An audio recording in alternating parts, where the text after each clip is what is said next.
Hello everybody, good evening and welcome to the United Stands. I'm Mark Goldbridge and this is your latest Manchester United news as we pose a really interesting question on our Saturday night show.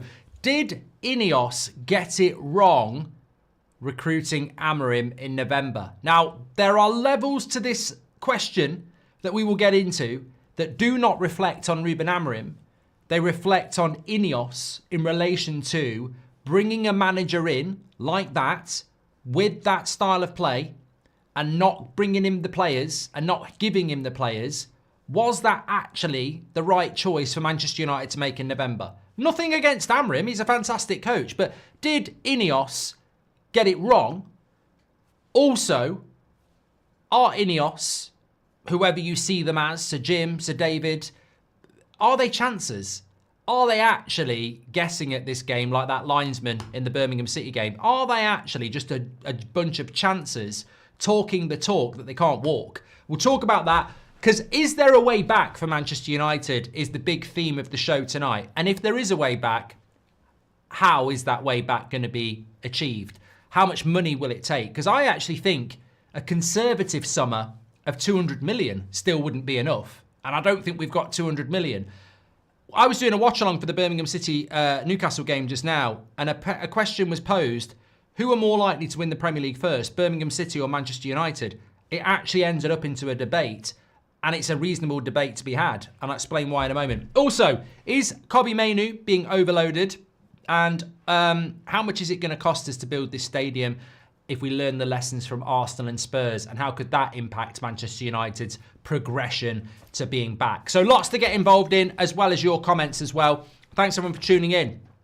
Before we hit these topics though, we are sponsored by Manscaped on the show this evening. You'll know what Manscaped are. Precision engineering for your family jewels. Trim the grass to make the yard look bigger. Yes, it's the lawnmower. Trims down there, makes everything look fantastic. You can get 20% off and free worldwide shipping by using the code TUS20 by the link in the description or scanning that QR code next to me. But it's not just that. Tonight we have a Super Bowl special. It's the biggest face-off of the year. Super Bowls and Super Balls. Don't let your grooming game get flagged for unnecessary roughness. Introducing the Beard and Balls bundle from Manscaped, your ultimate in grooming. You can use the code TUS20 for 20% off and free worldwide shipping. You get the lawnmower, which I've just told you, for down there, and you get the beard hedger for up here. 20 different lengths on there for a smooth start to the year, and LED lights. Fantastic. I use it when I have a shave. So check it out with Manscaped. Absolutely fantastic deal there. You won't regret it. Fantastic products with Manscaped. Links in the description and scan the QR code. Thank you very much to them. Use that code TUS20. Right, let's get into the show. Thank you very much to Manscaped. Let's start off here then. Quite a few things to get into. I know it says on the thumbnail, no way back, question mark. I'm struggling with this. I know we did the video this afternoon where, look, Amorim is under constant pressure. As Manchester United manager, he acknowledges that. But we've got Paul Scholes deleting tweets about who, never thought I'd see inverted wing backs at United. You got Roy Keane calling us boring. You got to own that. Unless you're Ole Gunnar Solskjaer, you're going to get criticised by the ex-players because you're not a mate. But there is an element of truth to it. And Amorim is getting scrutinised for things when the team's not playing well that he probably doesn't need to do. I think the inverted fullbacks overcomplicated a team that can't do the basics. But I want to look at a bigger thing here. Is there a way back for Manchester United? Because I think there are two things that I would start off with in this show.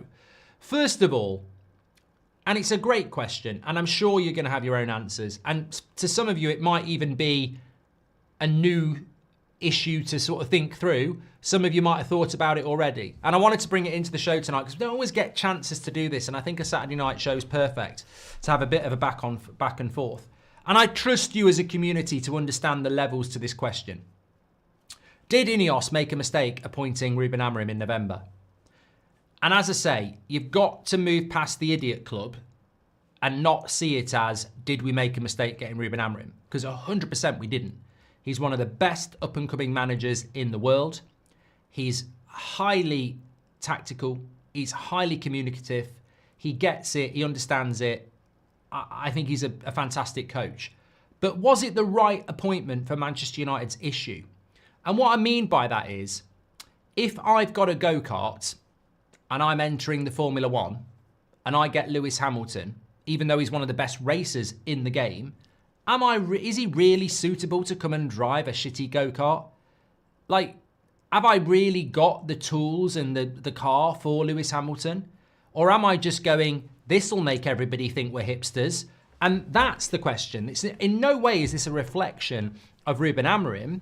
This is, this is like spending a shitload of money on a wedding and then you're doing it for someone you're not in love with. It's sort of, there are many analogies for this. And I think the first thing you need to realise is that Ruben Amorim's a fantastic coach. I think if he'd gone to Liverpool or Man City, he'd have done a lot better with a lot better players and a system that suits his system. But at Manchester United, I'm sort of looking at INEOS and this whole Chancer brigade. And I genuinely do think it's a great question. I haven't come up with this. I'd love to own it. It's you in the comments. I've been reading it quite regularly over the last week that INEOS made a bad appointment in bringing Ruben Amorim in November. And the theory behind it is in no way blaming Amorim. It's sort of like you bring Amorim in to a football club that has got no identity that is anywhere similar to what he plays.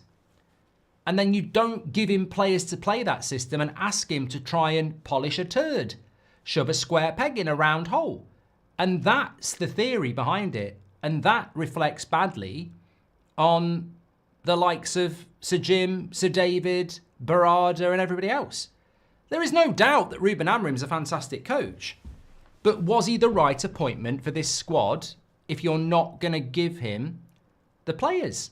And it's true. It's really, really true, isn't it? Like, there is a debate to be had there. Are INEOS so bad at what they do that they literally thought, let's go and get one of the world's best exciting managers and suddenly everything's going to be okay? I mean, did you not watch the brief with Ten Hag? Ten Hag was one of the most exciting up-and-coming managers in Europe. We gave him the Man United job and then, it didn't work out. And he had money to spend. I'll always say Ten Hag did have... look, to be fair, Ten Hag won the FA Cup and the Carabao Cup. It wasn't total failure, but he did have money to spend. But, Ole Gunnar Solskjaer played with the back four. Erik Ten Hag played with the back four. Ruben Amorim has never played with the back four. We bring a manager in the middle of the season and give him a squad that doesn't suit his system, and then in January we don't give him any money. And I'm still sort of stood here going, I completely understand why Ruben Amorim, brainily, intelligently, didn't want to take the job till the summer. Because he probably knew what we know. But INEOS said now or never. That, to me, exposes a complete and utter lack of understanding of the game you are trying to be successful in. Now, I heard Simon Jordan, funnily enough, the other day, called Sir David Brailsford's Mission 21. He basically said he's a bluffer. He's a chancer. He's trying to pretend he knows what he's on about with all these plans and what's his experience or qualifications to be rebuilding a football club that's been broken for 11 years. I think it's a good point. And I think when you look at the appointment of Amorim by INEOS and the now or never stuff, but then it's almost like they really genuinely did think that getting Amorim in would suddenly make us a good team. But I think every single one of us and every single Man United fan would have said, that won't work. Putting Pep Guardiola in charge of Man United won't make us win the treble. Like, you have to have the infrastructure, the squad to play it. And that's not been delivered. And I think it's a very good observation. And it does feed into this whole, like, I genuinely am starting to get scared that this INEOS takeover is just a bunch of wind. Gas. It stinks. It's not actually that well thought out. I mean, we've already had the 6-month strategic review that produced absolutely nothing. And now we've got Mission 21. And it just sounds all like management speak, but with no substance to it at all. I like Amorim. I really, really do. But I think at the moment, what I would say is that he is set up to fail. He's set up to fail in the sense that he's going to struggle in this current environment. We were talking about this afternoon. What would you do? And I was reading the comments. Patrick Lynch says, the scariest thing is we have people questioning Amorim already. It took seasons for that to happen with previous managers. The cycle is accelerating. Patrick, I think this is a great point. I said this with Ten Hag. I think Patrick has just dropped an amazing comment, and it's perfect for Saturday night, actually, where we can just kick back a little bit. I said this with Ten Hag. It started with Ten Hag. So Ten Hag won the Carabao Cup in his first season. And into his second season, I remember us going to Fulham in the October, and it was a backs to the wall performance and we won, and the Ten Hag out movement had already started. Like literally 14 months in. And I remember saying, this cycle's getting less and less now. Like it used to be 3 years, then it was 2.5 years. And now the Ten Hag out movement is starting a year in. I mean, obviously he stayed for another year, but it started a year in. And who's to say that the Amorim one could start by the end of the season? It's incredible. But I'm yet to hear any argument with any substance that Amorim is responsible. All I see is that he shouldn't have been getting the job till the summer, and this squad is ill-equipped for the Premier League. Now, what would I have done? In hindsight, I didn't really want it at the time, but I think maybe Ruud van Nistelrooy as an interim till the summer might have worked. But the bottom line is, I think that there was no easy answer. I mean, look, I said it myself. I would have kept Ten Hag till the summer. I don't really see what sacking Ten Hag did in October. Like, we'd have been better off keeping Ten Hag till the summer. We were never going to win the league, but he might have won us the FA Cup again, got us in Europe. He might have won as the Europa League, and then we could have done the swap in the summer. I will totally own this and say I'm an absolute genius in hindsight, because I know it was never practical. But it's also, Ten Hag needed to be sacked when he got sacked. I understood that. And I didn't want Ruud van Nistelrooy as an interim. But also, Ruben Amorim coming in November and not being backed in January, you're burning a manager for nothing. Like, you're fucking up his win ratio. You're just damaging his reputation for nothing. Basically, Amorim is not starting his job until the summer. And anybody who doesn't figure that out is foolish, in my opinion. His job doesn't actually start till the summer. Everything that's happening for us at the moment is just firefighting. There is no real genuine accountability. I mean, there will be. Fans will hold him accountable. The media will hold him accountable. But I just see a guy in that kitchen again without the ingredients. I just see a guy serving up shit that he wouldn't, serve his cat. But he hasn't got the ingredients. And who came up with that idea? And we can criticize INEOS about, like, stadium rebuilds and getting into bed with the Glazers and the debt and PSR and FFP, and all those things are absolutely valid. But what we also need to focus on is footballing decisions that may or may not be linked to money. And I think there is a conversation to be had there about Amorim. Like, he's definitely the right guy at the wrong time. I think forcing him to come in November was ridiculous. But it still wasn't necessarily wrong if you were going to back him in January. But bringing him in November and not backing him in January and expecting him to use a squad that doesn't fit his system, it's bloody Peter Pan shit, this. It's fantasy world. This is not decision-making of football people, which we thought we were going to get. And who are these football people? I mean, Barada, was he really a football guy at Man City? Jason Wilcox is very young and inexperienced. Dan Ashworth is gone. It just seems incredibly... I mean, I don't agree with Simon Jordan on everything, but I think his assessment that INEOS might be bluffers and chancers are probably correct. I don't really understand how owners of a football club think that getting a manager with a completely different style of play to the one we play and expecting it all to get better, it just seems ridiculously naive. Really naive.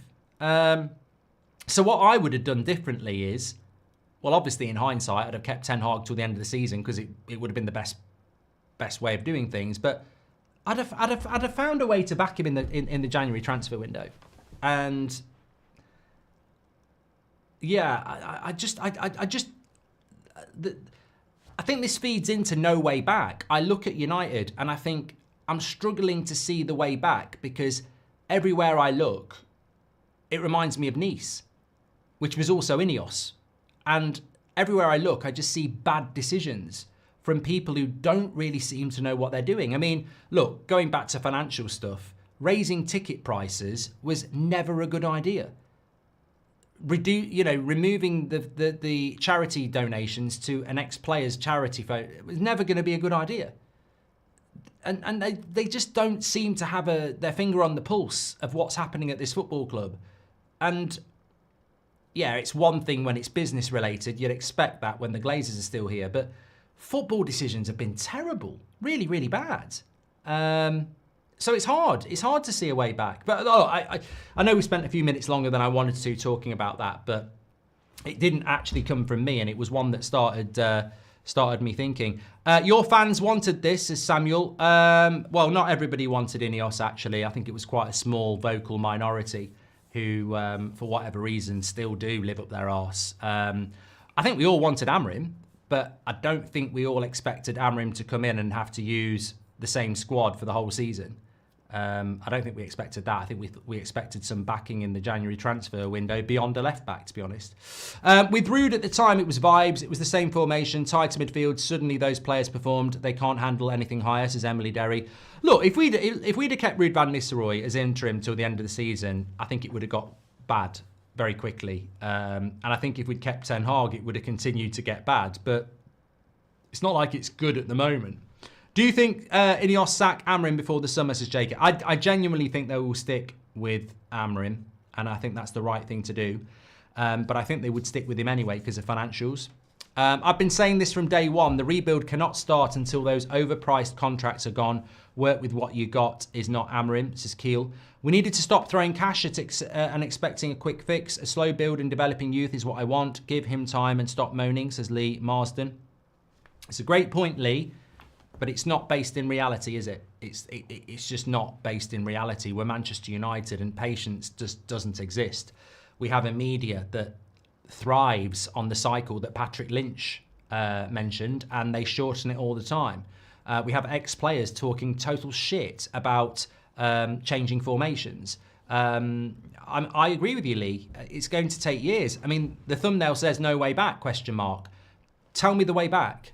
I don't see the way back. I see a football club that, well, let's just focus on this for a minute, Lee. I look at that Manchester United. No, it's not time for a joke. I look at that Manchester United side and I look at the summer transfer window and I think conservative summer first window, 200 million. I look at the summer transfer window and I wrote it down. I would want as priority another centre-back. And I want another centre-back because we play three. And I want another centre-back because Johnny Evans and Lindelof are going. And I want another centre-back because Martinez is out for a long time. So another centre-back is an absolute priority.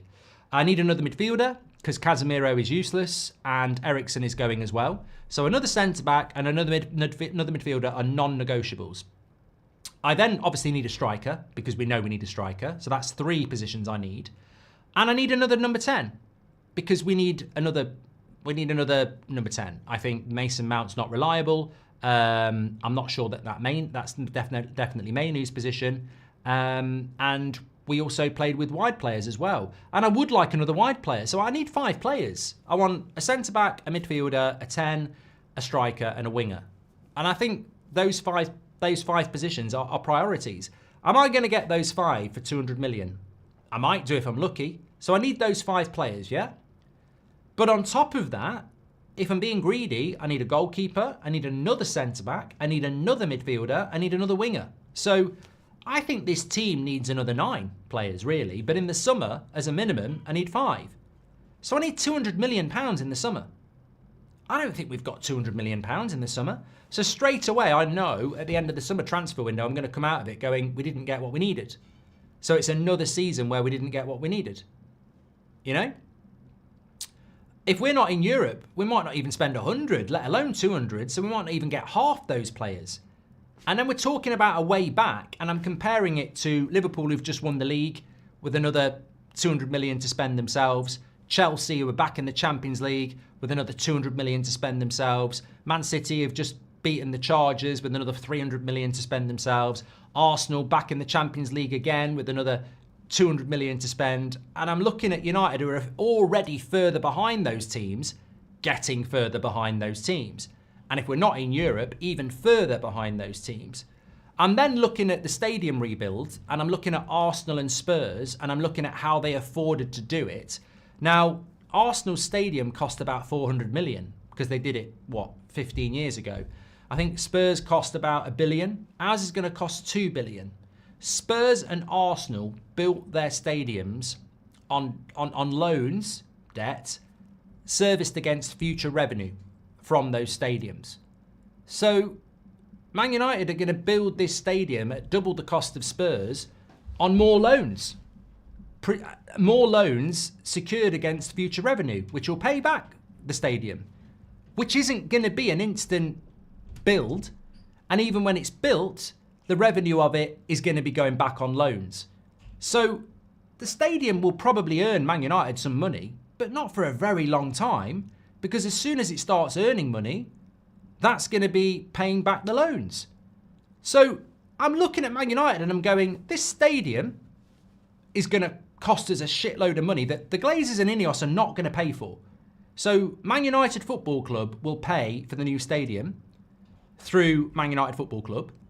And I look at the summer and I go, we basically need a whole team, but at least half a team in the summer. Where are we paying for that? I look at everybody else around us who's in a stronger position because, hey, you know what they did at Liverpool? They actually looked after their stadium every year. Like when it started to need a bit of renovation, they did it. And now they don't need a new stadium. I think we're bloody miles off. And I can't see the optimism around everything's going to be okay. We will get back. I don't see it. I actually see a fucking mess. And the only positive I see about this United side at the moment, and I will concede it, is the recruitment of young players is good. But how many of these young players are actually going to be good enough to win a Premier League title?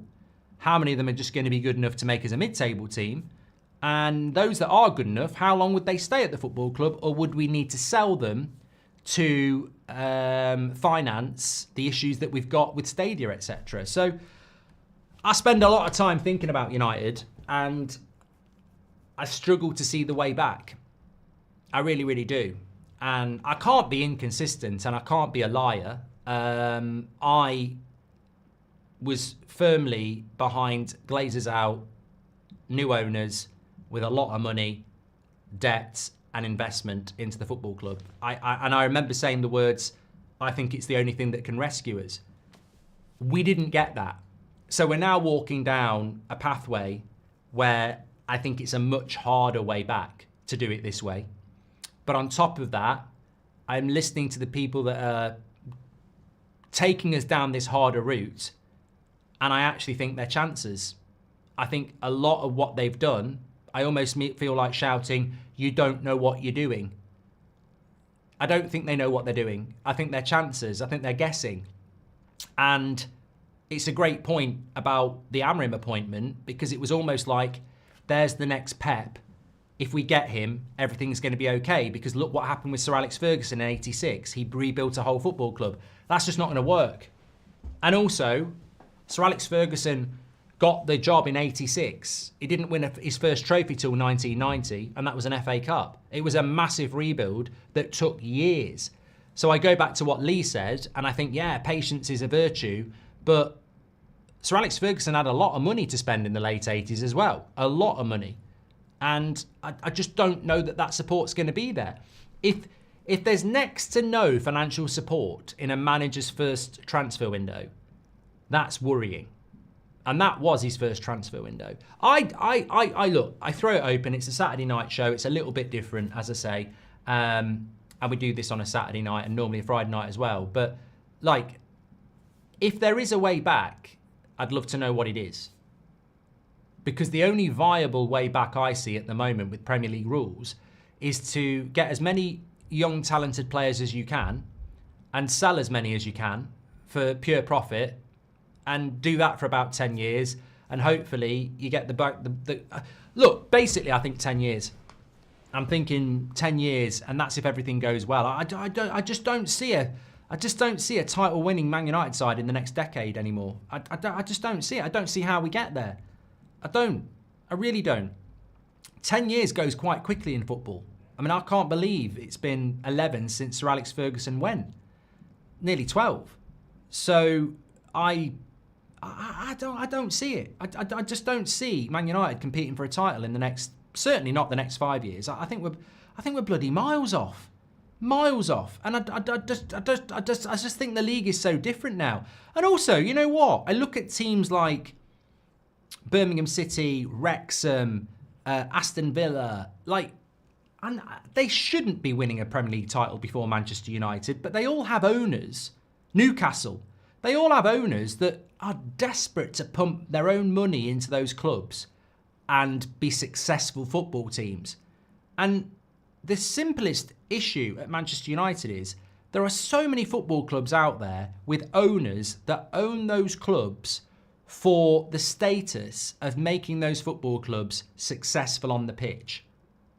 We've got owners who own us to make money out of us. And as a simple equation, who do you think is going to be the most successful? The billionaire owners who own clubs with the intention of them winning things, or the billionaire owners who want to get richer off the football club? Well, we're the only ones who have that type of owner. I don't think there are any, maybe Arsenal to a certain extent, but we are unique in the sense that we have owners that want to make money out of our success. Whereas Aston Villa, Newcastle, there might be an aim to make them profitable at some point, but bottom line is they're there to make their priority is to be successful. The only thing that hinders them is FFP, and they can't get the money in. INEOS also failed at FC Lausanne Sport, says Kiel. To bring in a manager and not give him players, we would have been better off with Southgate, says Bayern. You know what? As preposterous as that comment is, it's based on common sense. If you were looking at that United side and I asked you to name a manager that suits that Man United side, I actually think it suits David Moyes more than it suits Pep Guardiola or Ruben Amorim or Mikel Arteta or Arne Slot.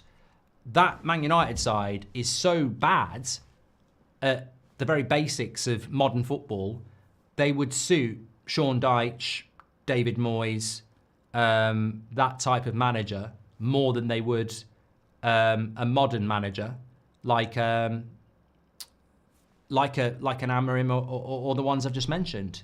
So I think you might have been telling a joke there, Bayern, but I think you're actually right.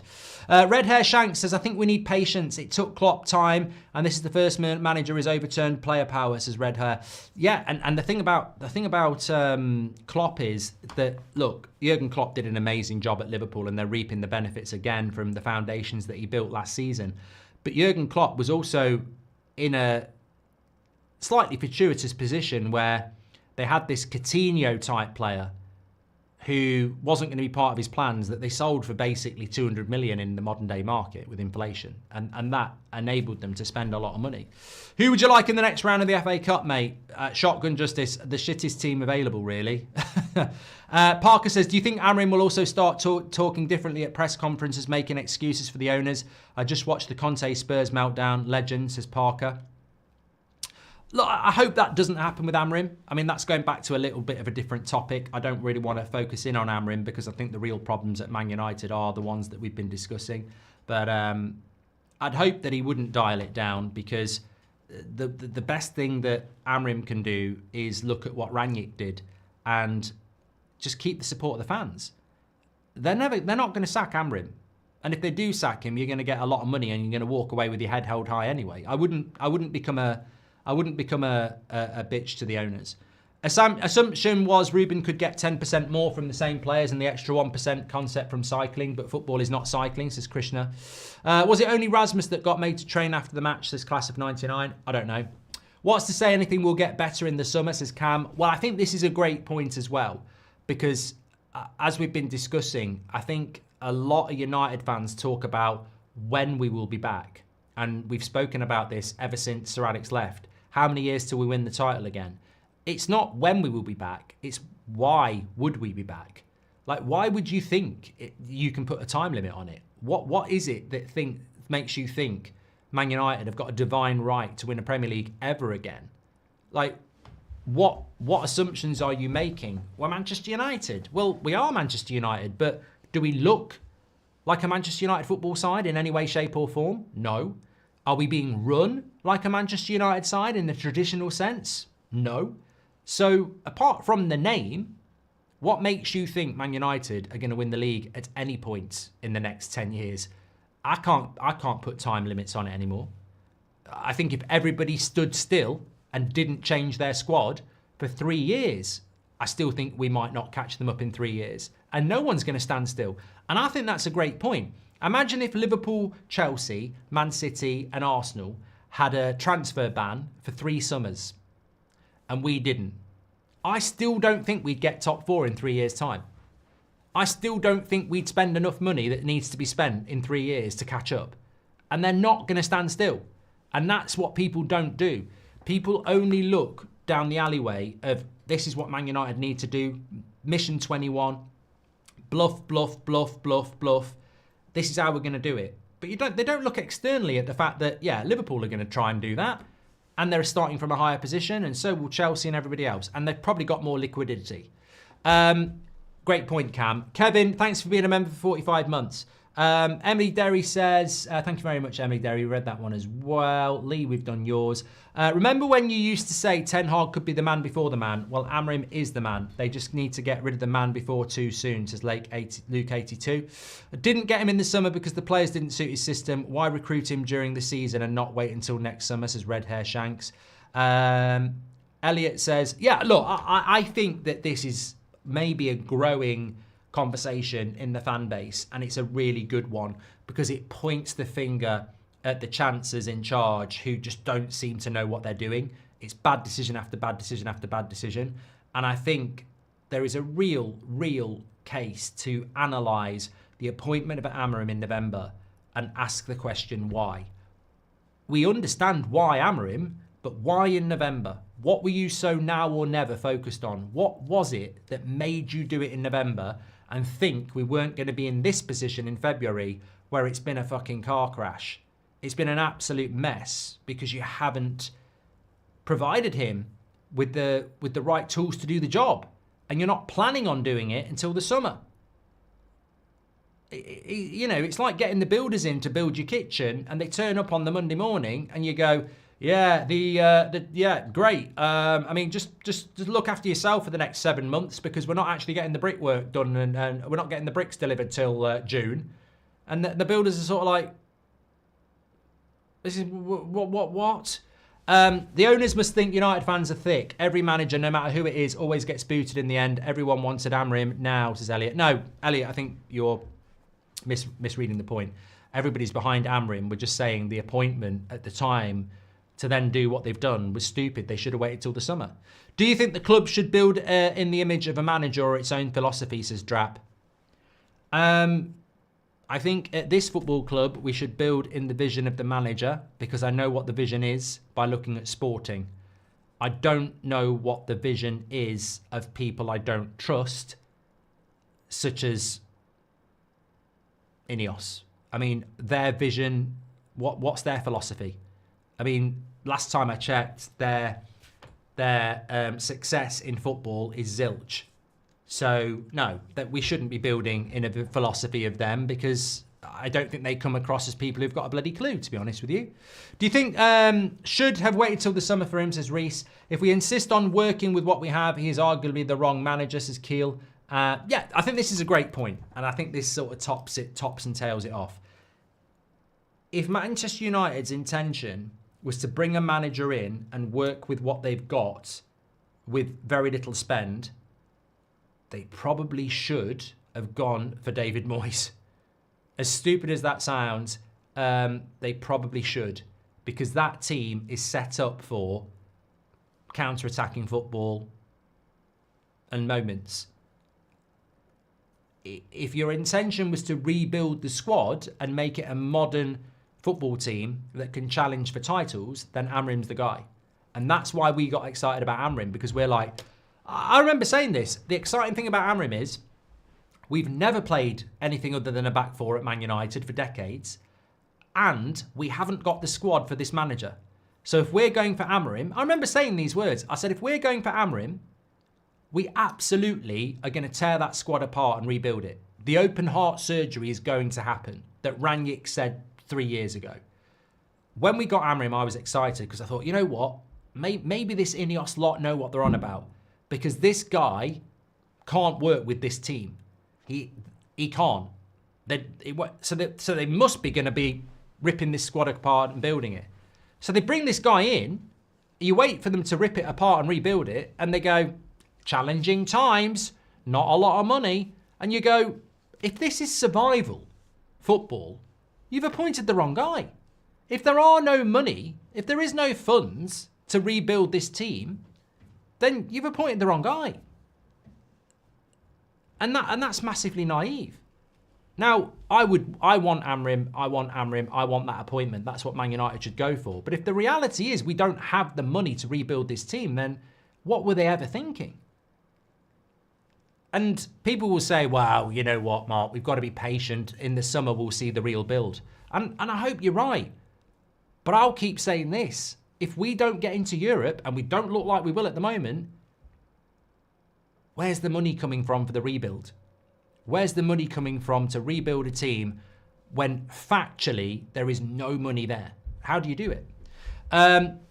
Mark, why did you think Amorim played Dorgu on the right flank yesterday and then took him off at half-time? I've got no idea, Nishant. I genuinely don't have an answer to that question. I really, really don't.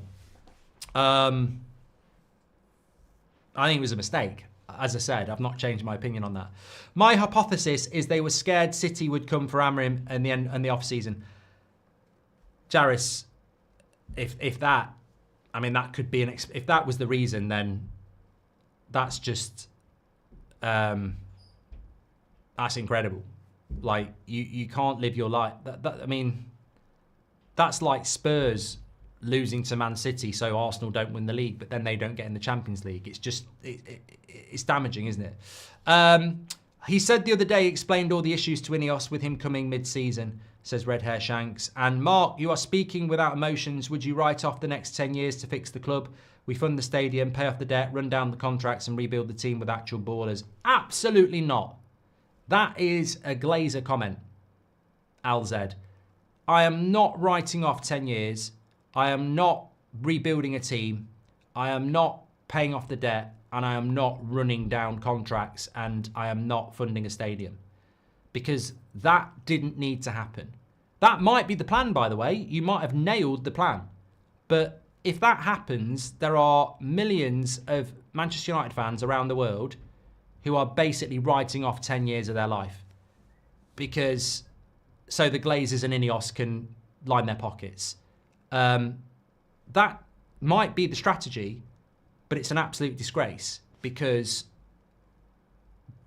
that was the problem with what we were doing in the first place. This is why people wanted the Glazers gone, the debt gone, and new owners to put money into the club. Because this strategy, you probably nailed it. They haven't got the money to do it. So it's going to be a long, risky project over a decade. And we can't wait around for a bloody decade. We'll be done. We'll be done. We can't wait around for a decade. Erlin says, I'm depressed. Don't know how to get out of the cycle. Watching United stand makes me feel better, though. Thank you for the content. Stay strong, mate. Thank you very much for your comment. Mark, should Amorim add a CM-DM instead of a cam? Setup could provide more midfield control. Well, I agree with you, Glazers out. I would love to have seen Collier come on for Manu yesterday and put Bruno up and then played Collier and Agate, because I do think Agate is struggling at the moment. But I don't think he's playing badly. I just think he's having to do a lot of work. Eric Ten Hag would have cost us Ahmad, says Corey. Is there a way to force a sale from the Glazers, says Muntasir? No, I think we missed that boat, mate. I think that's gone now. I do think as well that, just talking about Manu, I mean, is Manu and are Manu and Garnacho not the quintessential flip-flop players in our fan base? A few weeks ago, Manu played at 10, and you've got people saying, I told you he's a baller at 10. Oh, he's the future, this, that, and the other. He's had a couple of bad games as a false 9 and as a 10, and he's overrated again. Garnacho, sell him. He's overrated. Then he's one of our best players. He'll have a bad game. He'll be rubbish again. I just can't get my... I mean, people talk about patience. You've got 2 effective teenagers. There is no patience with them at all. Manu is 19. Garnacho is 20. And there is absolutely no patience with these 2 players. And then people are talking about patience. We need to find the definition of patience and swallow it first. It just needs calling out. I can't believe the flip-flop around Manu and Garnacho, who are 2 of our most exciting players, and yet one week they're heroes and one week they're villains, and we just can't be like that. We have to find some stability. I mean, what I would say about Garnacho is, let's not forget, again, the chances, INEOS, the Jokers, they were going to sell this guy. We'd be out the FA Cup. We would not have won that game without Garnacho yesterday. They were going to sell him to get some money in the club. Plonkers. But going back to Manu, I mean, 1 minute he's a 6, then he's an 8, then he's a 10, then he's a false 9, then he's a 10 again. Remember, he's 19. He's 19 years of age. He's not physically fully formed yet. He's nowhere near developed as a player. And every week, he's playing a different role. I mean, he might just be confused. I think Manu's a fantastic player, but I think any criticism of him has to be levelled off with, you know, he's got more roles than Tom Hanks in the Polar Express at the moment. It's incredible. He's all over the place. And it's not easy to play as a false 9. It's not easy to play as a 10. It's not easy to play as an 8. And it's not easy to play as a 6. And arguably, you could say nobody knows which one of those he's best at. But let's not be writing Manu off. Let's not be writing Garnacho off, because I still think they're 2 of our best players at the moment. And they're the sort of players we should be building around at a time where there's not a lot to be positive about. But yeah, I mean, look, I don't have the answers, which is hard for me because I always think I do. But I don't have the answers with this United side at the moment. I think we're living in a very serious situation when it comes to Manchester United's future. And I don't necessarily see a way back. And from the limited things I can see, I know there's a lot of people unhappy within the club with how INEOS and the Glazers are running it. I know that for a fact. I know that financially, we're very, very close to danger. I know that not being in Europe will make that even more. I also know we need to spend hundreds of millions of pounds on a squad that doesn't work for this manager. We also need to borrow a lot of money to build a stadium. Every one of those things I've just said don't fill you with optimism. Each one of them are a big problem. Collectively, they're a potential disaster. So I struggle to see the future with Manchester United, and I struggle to see a way back. I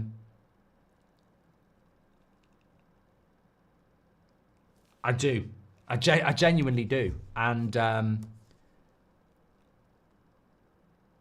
I don't trust these owners at the moment. I really don't.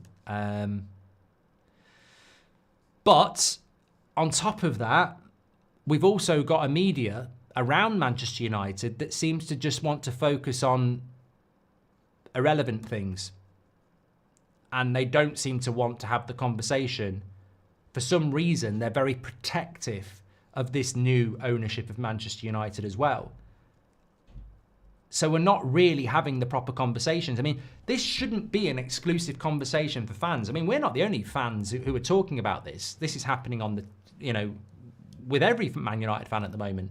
But it's not being supported by the traditional mainstream outlets, the ex-player brigade. I mean, some of them are probably in cahoots with the current ownership, as suspected. But it's almost like Man United are in their worst ever position since Sir Alex Ferguson left. But it's radio silence in the places we actually need it to be front and centre. We need a media that's behind this strange ownership model. We need ex-players to be calling this out because they care about the club. We need fan groups to be uniting. I mean, it's very difficult, but it seems to me it's just really quiet. And everybody you ask, well, you're telling us about Mission 21. You're telling us about regeneration of the area. You're telling us you've got a plan. What is the plan? Because on the other hand, you're saying this is going to cost millions.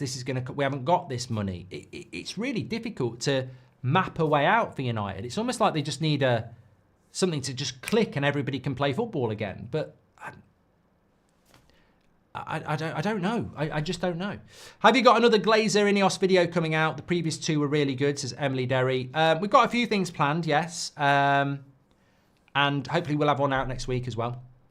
We've got a few things planned. And hopefully others will start doing it as well. I mean, the amazing thing about that video is that there was that Sky Sports map saying that Man United owned this land. And then we know they own that land. And nobody's said anything about it since. Because, as I say, it's sort of like silence in the media at the moment. No place for Bruno in the system, says Harvey Specter. I think Bruno's one of the least problems we have at the moment, even though it might be a problem. I remember Radcliffe is in a man in hurry from good sources, so hopefully it's not going to be ages, says LMP. And I predict they sell Garnacho and Mainu in the summer to fund some signings. I mean, if they do that, Steve, we may as well just fucking give up, really. Gustavo, thanks for the super chat.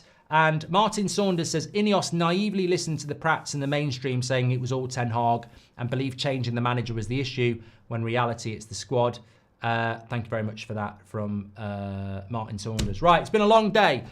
Tomorrow's going to be even longer because I've got my Super Bowl stream at 11 o'clock on That's Football if you want to tune in for that tomorrow night.